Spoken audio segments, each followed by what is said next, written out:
Perkenalkan, nama saya Iksan Adiansyah Maulidan dengan NIM 2020-01-2030 akan menjelaskan pengertian kerja bangku, alat yang digunakan dalam kerja bangku, dan fungsinya. Pengertian kerja bangku. Kerja bangku merupakan pekerjaan perkakas tangan yang digunakan untuk melakukan pembentukan, perbaikan, dan perakitan yang sesuai dengan masing-masing fungsi peralatan tangan dengan mesin dan semua pekerjaan dilakukan di atas meja kerja.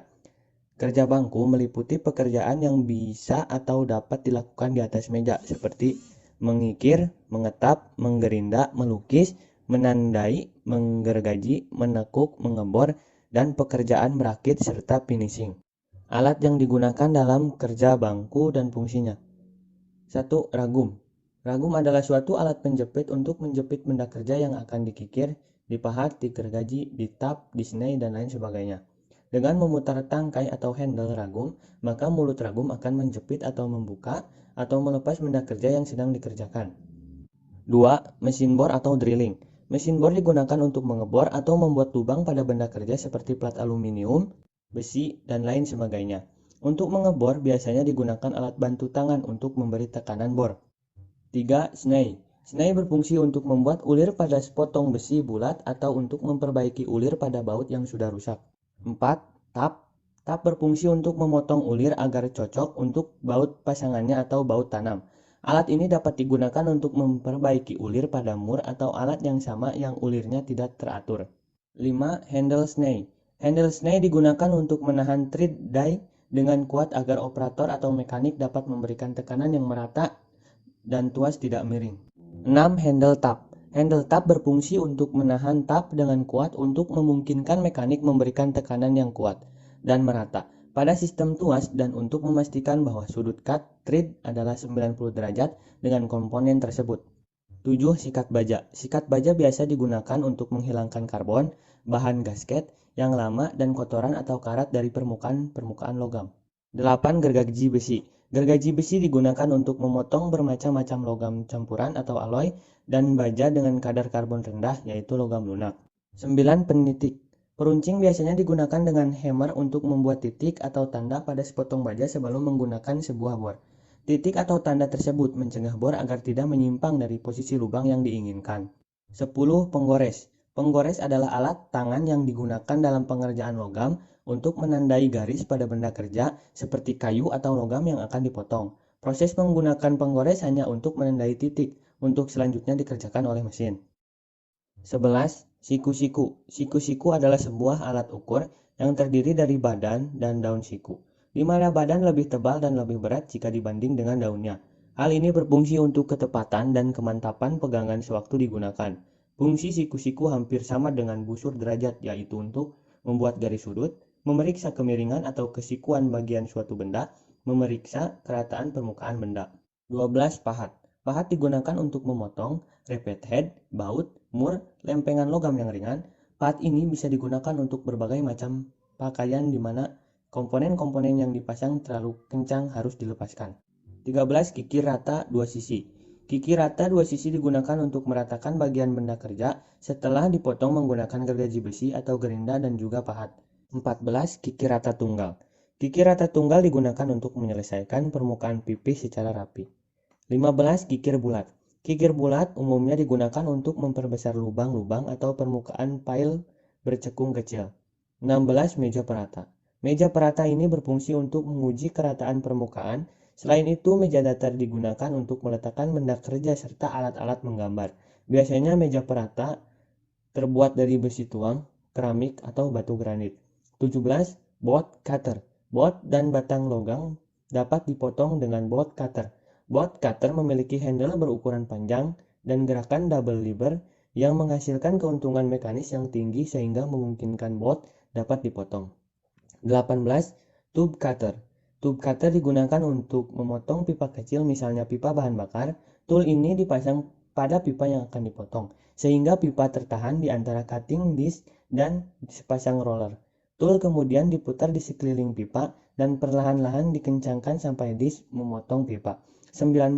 Flaring tool. Ujung dari pipa-pipa berdiameter kecil. Terkadang harus dimekarkan agar dapat membentuk seal terhadap ujung pipa lain yang disambungkan. Plaring tool memiliki lubang yang memungkinkan pipa dari berbagai ukuran dimasukkan di dalam tool tersebut. 20. Belt dan wad punch. Belt dan wad punch tersedia di dalam satu set ataupun per unit. Belt dan wad punch digunakan untuk melubangi material seperti serat, karet, gabus, dan sejenisnya.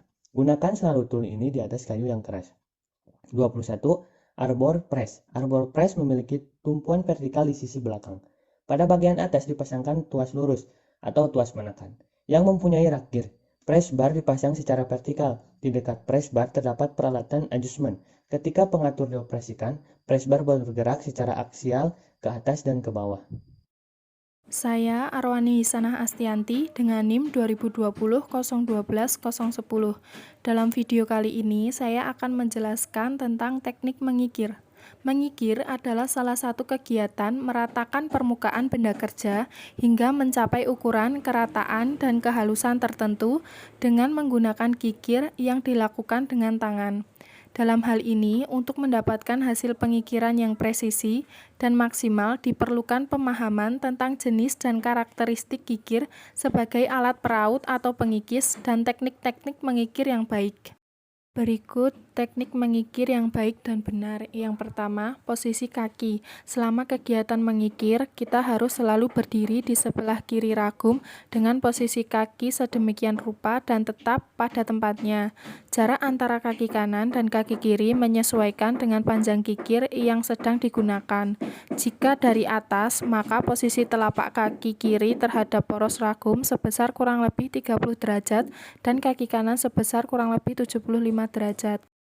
Yang kedua, pemegangan kikir. Secara normal, tangan kanan memegang gagang kikir dengan mantap dan memberikan tekanan pada ujung gagang kikir dengan bagian tengah telapak tangan. Ibu jari terletak di atas dan jari-jari lainnya di bawah gagang. Sedangkan tangan kiri diletakkan pada ujung kikir dengan cara meletakkan telapak tangan dan ibu jari di atas ujung kikir. Sedangkan jari-jari yang lain merapat dilipat ke bawah tanpa memegang ujung kikir. Yang terakhir, arah pengikiran. Pengikiran dapat dilakukan dalam berbagai arah, yaitu pengikiran menyilang, memanjang, dan melintang. Pengikiran menyilang yaitu dilakukan dalam dua arah pengikiran. Arah pertama posisi kikir 45 derajat terhadap benda kerja, dan arah kedua posisi kikir 90 derajat terhadap arah kikir yang pertama. Pengikiran memanjang jika arah pengikiran sejajar dengan panjang benda kerja.